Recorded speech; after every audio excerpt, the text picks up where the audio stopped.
When we're really quiet, I'm whispering stuff into my camera. No, nothing like that. I got over here and it's at the background.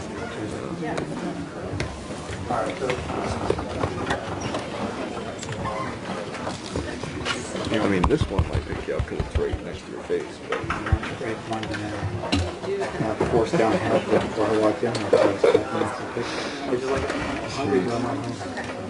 Yeah, it's one of those things where you know you're going to be hungry, so you have to have another opportunity to eat.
All stand, please.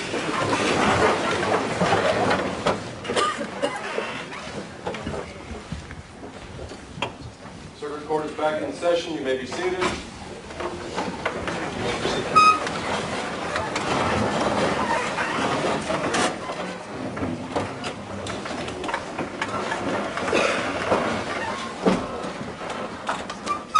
Mr. Tisdale's present, all counsel is present, jury does.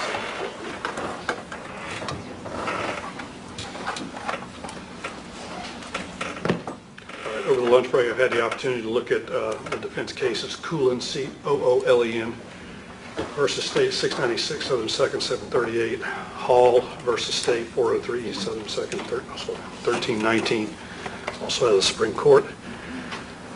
Cochran versus State, C-O-C-H-R-A-N, versus State, 547 Southern 2nd, 928.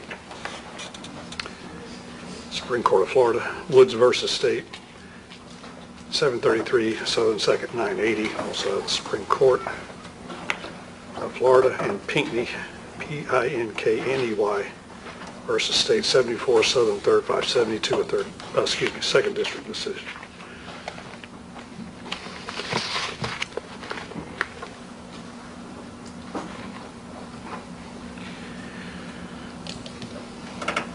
At this juncture of the trial, of course, the court is required to view the evidence in the light most favorable to the state in order to determine if the state has established a sufficient prima facie case for each element of each offense alleged in the indictment. It's not the court's function to determine if the state's proven its accusations beyond a reasonable doubt, nor is it the court's function to judge the credibility of the witnesses who have testified. And considering all the testimony that's been presented both on direct and cross-examination in the state's case, the tangible exhibits that have been admitted into evidence, the stipulation entered into between the state and defense that was read to the jury shortly before the state rested,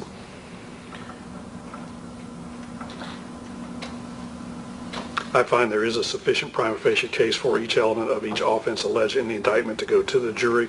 It'll be up to the jury to decide whether the state's proven its accusation beyond and to the exclusion of every reasonable doubt. Therefore, I am obligated to deny the motion for judgment of acquittal that applies to all 4 counts of the indictment. Does the defense wish to present a witness? Yes, sir. It was the woman from Hastings. She's Yes, sir. ready to go? She's here, ready to go. You ready to have the jury come in? Yes, sir. The state's ready? Yeah, we're ready, and then after that, we would ask that we take up the issue regarding the policies and procedures outside. Yeah, we will. I just want this, now, let me just make sure I understand. This is the one witness y'all want to present today. Yes, sir. The other lady is coming in from Correct. Colorado. We should be able to, I don't think the state has any issue with this either. We should just be able to let the jury go for the day after her. Okay. I don't see any point to keep them. Okay, I just want to make, before I send them off, that's, okay. All right, Mr. Vaughn, go with it.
Okay, welcome back, everybody. Thanks for bearing with us. I appreciate your patience with us very much. I understand the defense wishes to call a witness. Yes, sir. Defense calls Bertha Gay Husky. Have her come, please.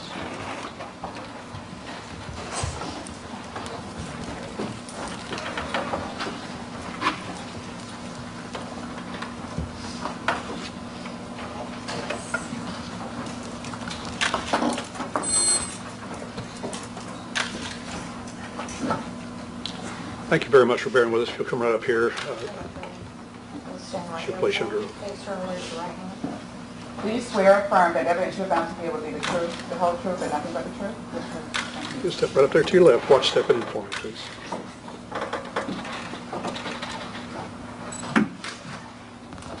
Hi. I'll come over a little bit closer. All right, so, if you would, please tell the jury your name. Bertha Husky, How do you spell your last name? Huskey. Okay. And what city do you live in, Miss Husky? Hastings. And Hastings is about 3 hours away from here. Yes, sir.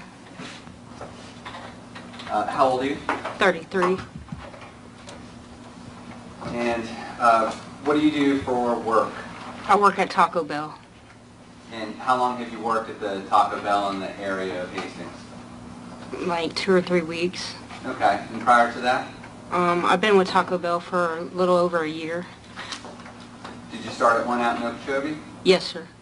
All right. And are you a little nervous here today? Yes. Okay, you haven't had this many people staring at you like this before? No. Okay, all right. So, we're just going to have a conversation, okay? Did you, back in February 28th of 2013, live here in Fort Pierce? Yes, sir. And were you living on Naylor? Yes. And do you remember the morning of February 28th, 2013? Yes, sir. All right. Now, Judge Macy, step down for a moment, please. Yes, sir. All right. I'm going to ask you to come over to this board right here, okay? Step down. Take a moment and kind of familiarize yourself with the area, okay? I know it's got a lot of stuff on here, but we've got Canner, we got King Orange, we got Mira, we got Naylor, okay? And as you can already see, there's already some stuff on here, okay? Here are the empty lots. How many houses, or do you know which house you were in, or which duplex? There's one right there. Okay. And is that the fourth one to the south of the empty lot? Yes, sir. Okay. And was that a duplex or a single-family home? It was a duplex. And were you on the south side or the north side of this duplex? I was on the south side, right here. Okay, so there's this big tree out in front of it as well? Yes, sir. Okay. And we're the fourth house directly south? Yes. On the east side of the road? Yes. Okay, perfect. You can take your seat again. Thank you.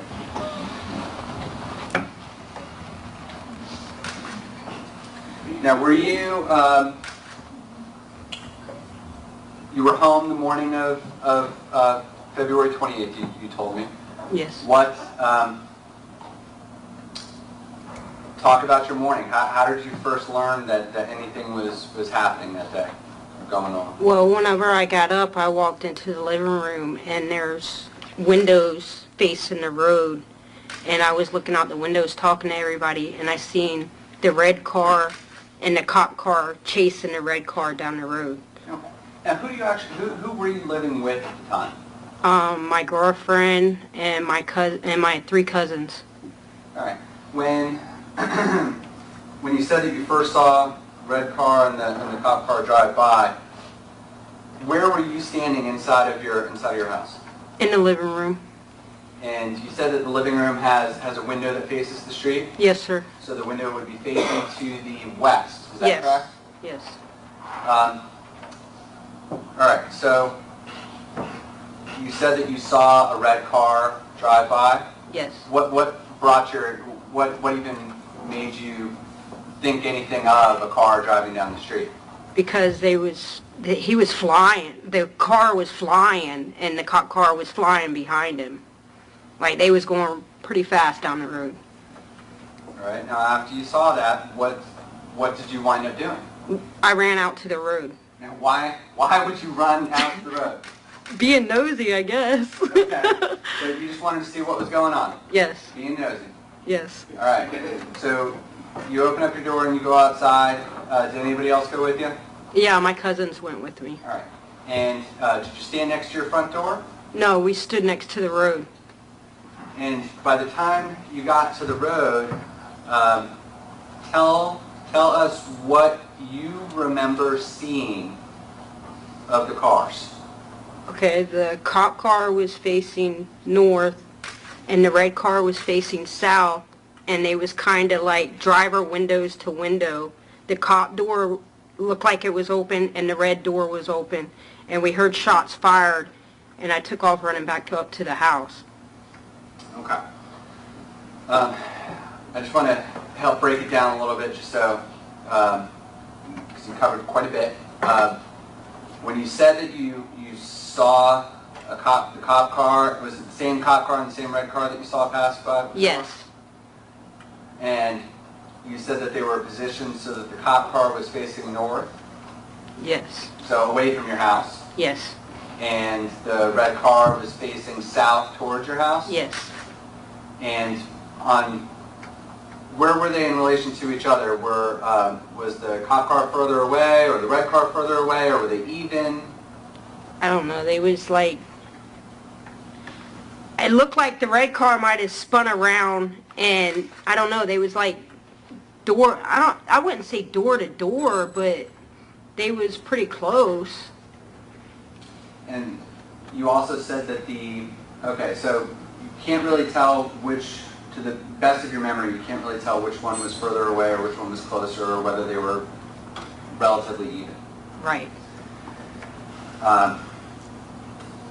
You said that you saw some car doors open, Yes. and, before I get to that, which car was on which side of the road? The cop car was, well, they was going north, so he would have been in the right lane, and the red car then was facing south, and he would have been in the lane he was supposed to be in.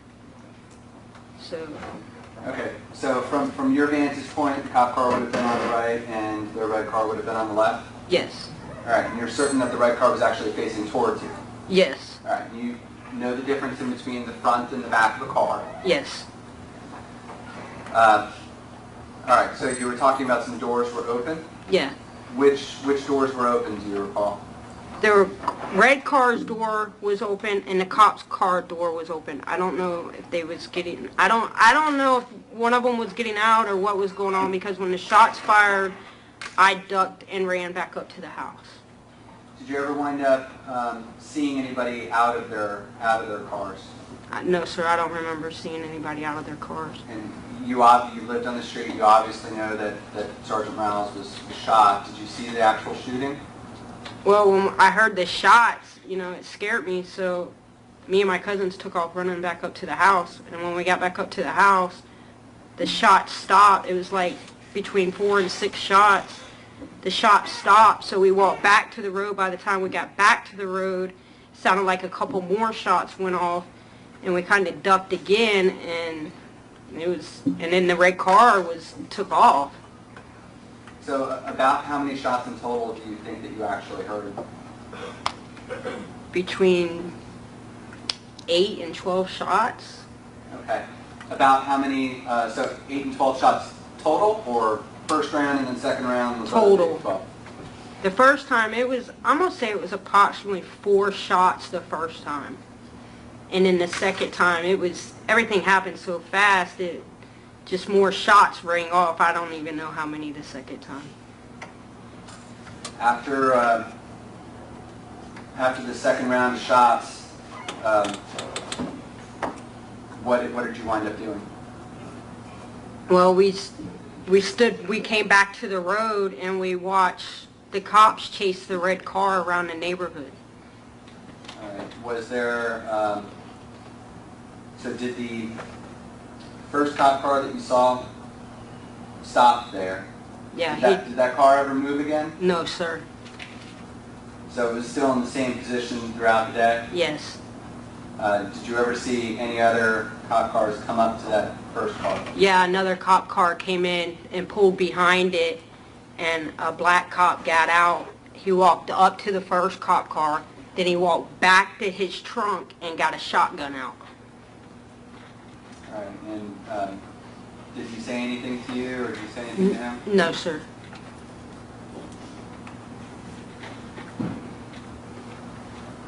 He was like guarding the first cop car, I guess, because he knew the guy was dead. I don't know. Okay. All right, and that pretty much ends your involvement in all this, right? Yeah, pretty much, until we talked to the detective that questioned me that day. Okay. All right, now, just so not hiding anything, you've been in trouble before in the past, correct? Yes, sir. Okay. And you actually are technically a convicted felon, Yes, sir. and you have a total of 4 felony convictions? Yeah, I'm pretty sure it's 4. Okay. And is it fair to say that these were a while ago? Almost 7 years ago for the last one. Okay. And were you having substance use issues at the time? Yes, sir. Okay. How you doing now? I'm doing great. Okay. And you're working? Yes, sir. Okay.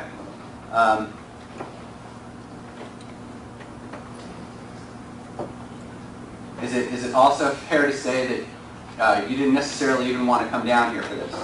No, sir, I was scared. All right. And you wound up missing a day of work today as well? Yes, sir. Okay. I don't have any questions for you. The prosecutors may have a few questions. Mr. Tisdale? Thanks, Judge.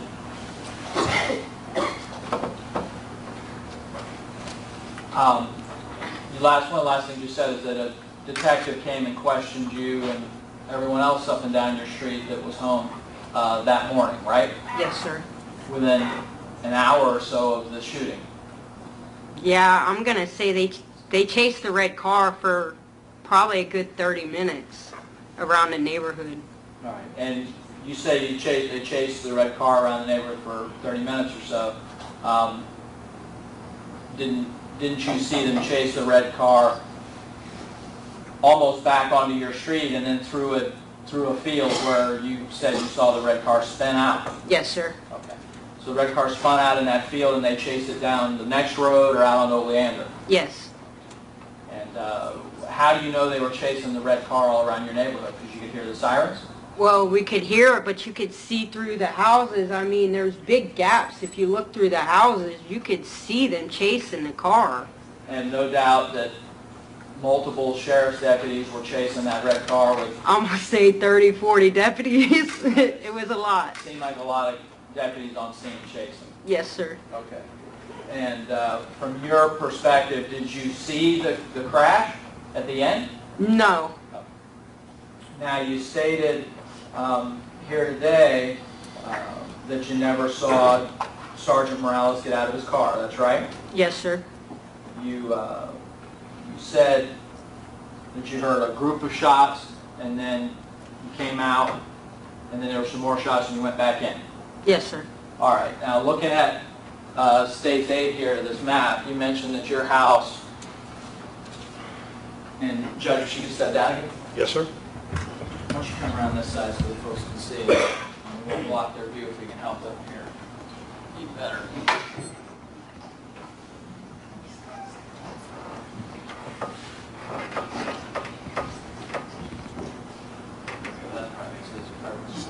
All right, so you said you were... Right here in this duplex. Okay, this duplex, and then just a touch here, and actually maybe move a little bit this way, that could make it even easier. There we go. And there's a big tree out front. Yes, sir. All right, so kind of around that giant tree trunk, right? You said today you saw a red car and a police car. They came this way. The tree actually kind of sits back off the road a little bit. Right? The red car and the cop car came this way. I was standing right here in the living room, and when they went by, we ran to the road. And I thought it was 3 houses, but I guess it was up at the field. By the time we got to the road, the 2 cars, the cop car was facing this way, and the red car was facing this way. Okay, let me stop you there. You said you were certain that the red car was facing you. Yes, sir. And you were just as certain that the red car was on the right side of the police car. Yes, sir. And you're just as certain that Sergeant Morales' car never moved again. I'm positive that car never moved Okay. again. Now, the second deputy, did you see him shoot? No. When he came in, he pulled in behind Morales. He went up to Morales' car. Obviously, Morales was dead. He walked back to his trunk and grabbed his shotgun out. And the area, you can return to your seat. Then watch the board there. There's enough room for you to get there. All right. The area where where there was crime scene tape and that they were working with actual evidence in the street was all north of your house? Yes, sir. And you never saw the second deputy stop and get out of his car and shoot? I never seen the second deputy shoot. He just grabbed his shotgun out the trunk of the car.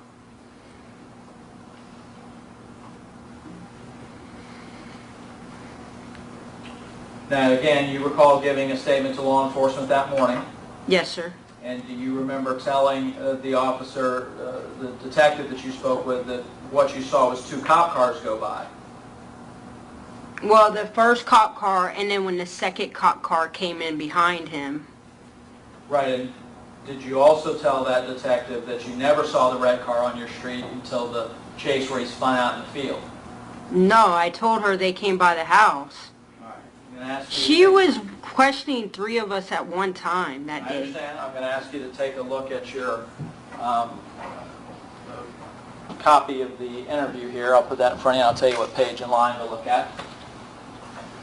It's page 2 of that interview, line 79 through 83, and any of the rest of that area that's helpful to you.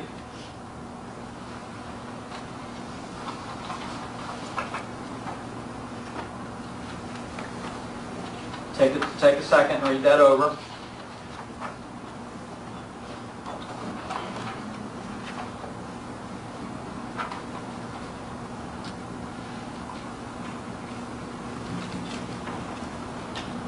I swear I remember telling that lady that we seen that car chasing, the red car being chased by, I guess it would be Morales' cop car. All right, well, I want you also take a look on page 7, around line 293, and look at the area right before and after that so you make sure you understand the context.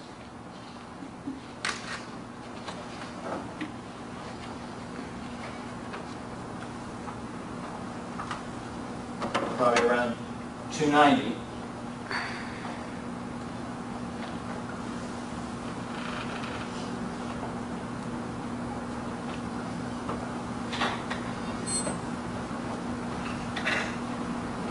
Yeah, see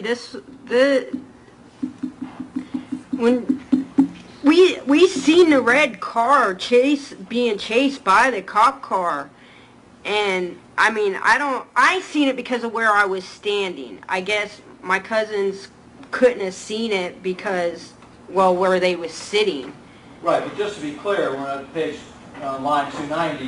Detective Hernandez is saying now when you guys say you saw the red car, it was before the shooting started or after? It was. You said no, after the shooting. No, it was before. It was before the shooting started. When we seen them chasing each other. But you agree that you said that day, no, it was after the shooting. No, I don't agree with that. Okay. And you said that you felt as if you told the detective that you had seen the red car in the chase. If you could look for me, please, on page 2, line 51.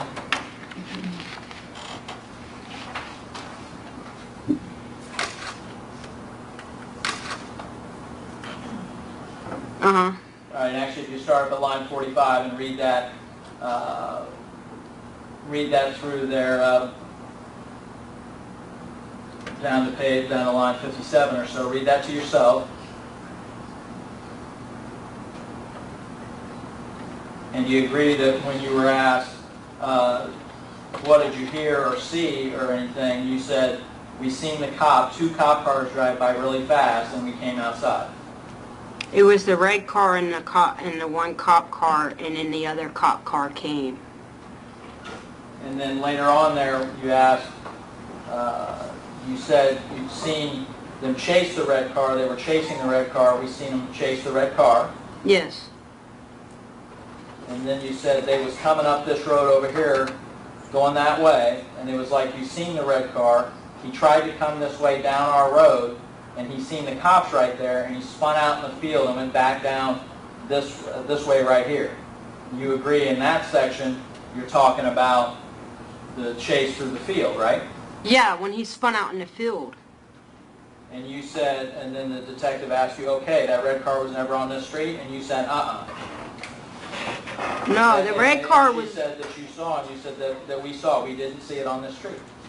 No, the red car was on the street, and then whenever they started the chase, the red car tried to come back to the street, and he couldn't come back because, well, the one cop was standing there with the shotgun, and then there was cops surrounding it. And he spun out in the field right there at Canner. At the corner of Canner and Naylor, there was an empty field there.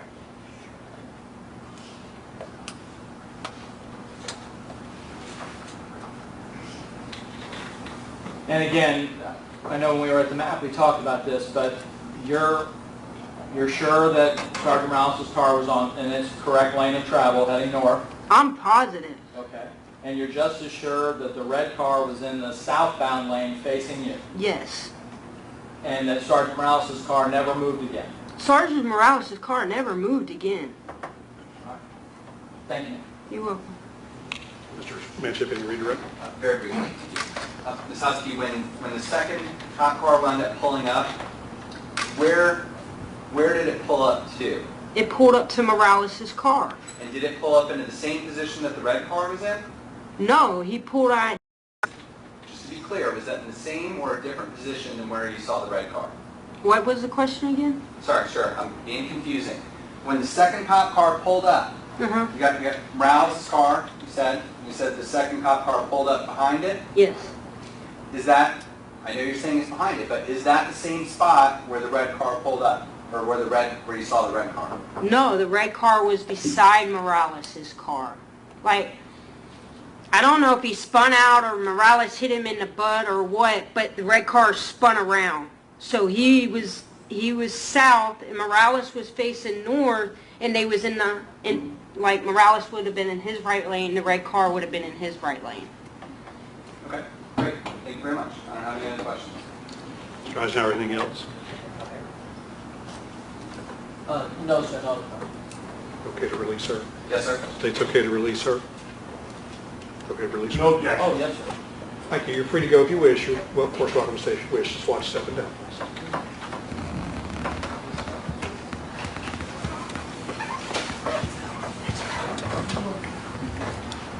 All right, members of the jury, we're going to stop with the testimony for this afternoon. I'm going to take up some matters with them outside of y'all's presence that doesn't need y'all's attention, so I'm going to let you go a little early. If you promise not to tell anybody, I'll let y'all out early, okay? Don't discuss the case with anyone or allow anyone to discuss it in your presence or fix any opinions as to the merits of the case. Please not read or listen to media accounts until after your deliberations are finished, and please not visit any of the places described in the evidence. Y'all are free to go. Thank you. If you'll leave your notepads there, if you'll come back at 8:45 tomorrow. Stepping down.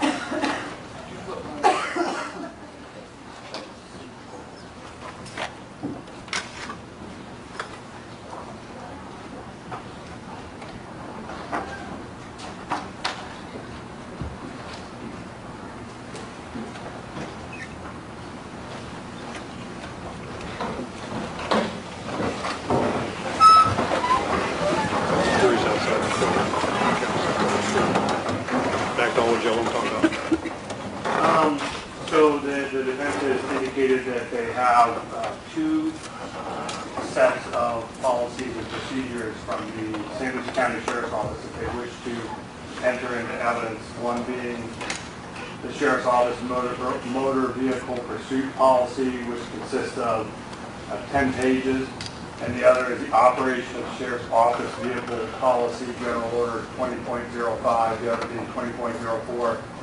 And that one consists of 7 pages. So my objection is relevancy. See you, please. Oh, sure. Let's wish to comment. It's absolutely relevant. In addition, the state certainly, even if it weren't, the state opened up the door to it being relevant by talking specifically to Detective Wentz about policy and procedure for conducting a stop. Back at all of you other comments. Just saying doesn't make it. His argument is it's definitely relevant. Well, the definition of relevancy is it tends to prove or disprove a material fact in dispute or an issue. So that's what I want to hear. If they have some relevant basis for admitting the pursuit policy, then so be it. There's no way on God's green earth they can suggest that all 17 pages are relevant. Are there particular sections of the policy that they think are relevant? If so, let's hear that. They think they're going to offer 17 pages of office policy into evidence. And I might add that it's also contrary to well-established case law. I'm going to provide you first with State of Florida state of, excuse me, it's not state of Florida, but State of Florida Department of Highway Motor Vehicles versus Polling. And I reference the court to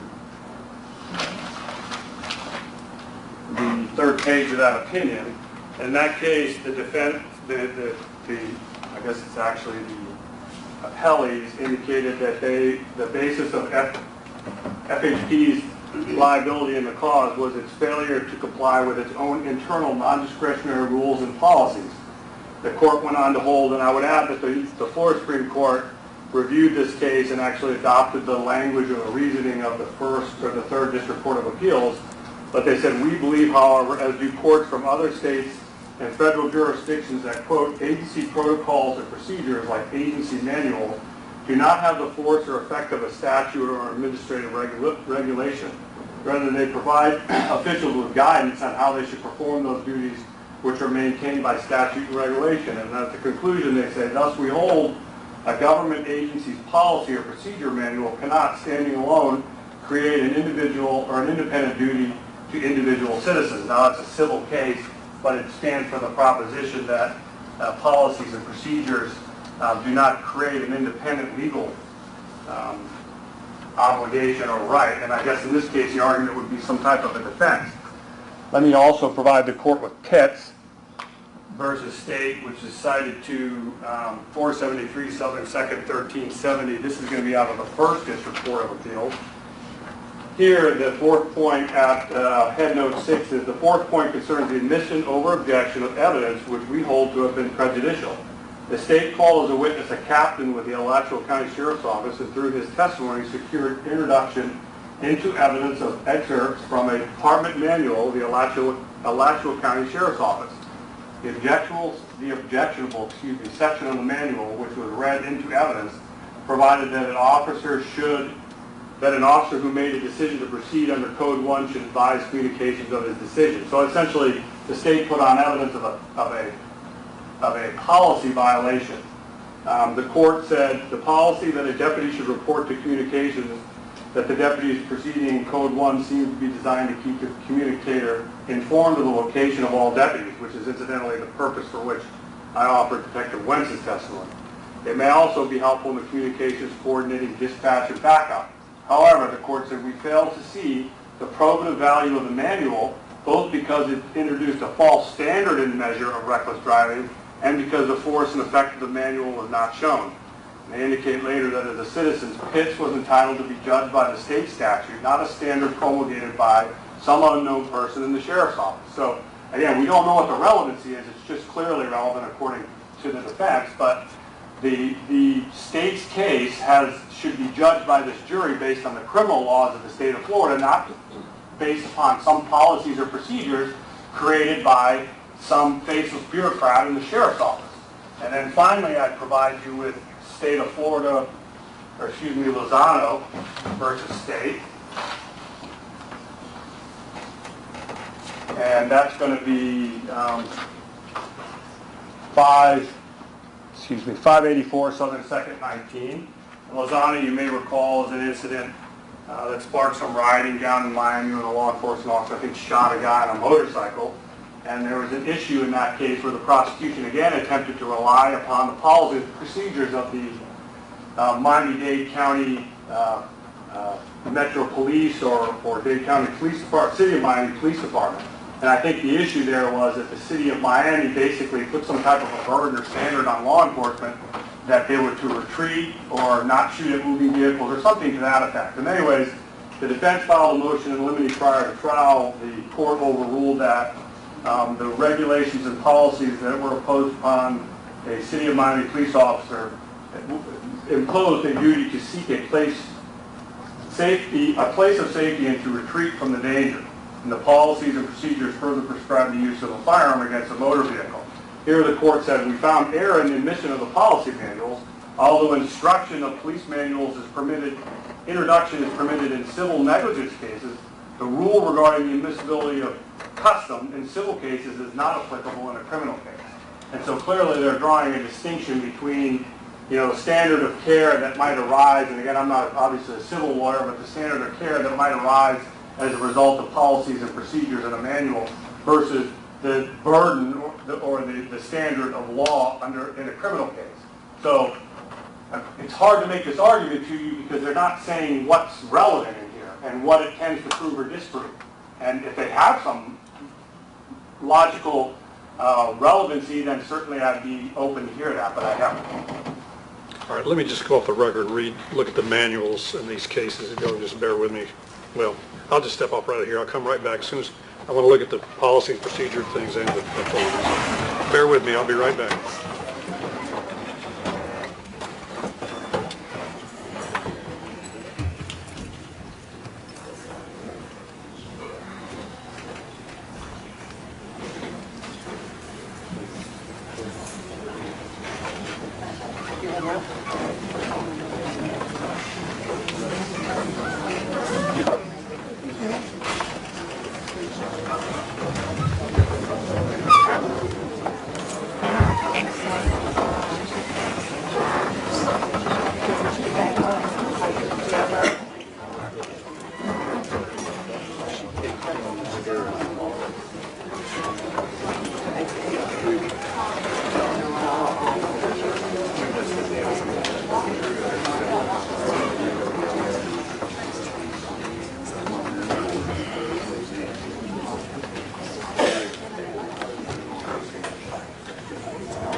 Yeah.